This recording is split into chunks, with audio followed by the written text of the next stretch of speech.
因為而家好多年青一代咧，基本上佢哋咧溝通都係以普通話，好少講廣東話噶啦。原因咧其實都冇辦法怪佢哋嘅，因為中共咧佢係用一種行政嘅手段去夾硬逼佢哋，由細細個開始，由幼稚園、小學、中學，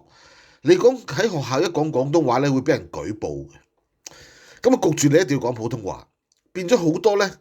廣東嘅小朋友咧，佢只能夠喺屋企人同屋企人講，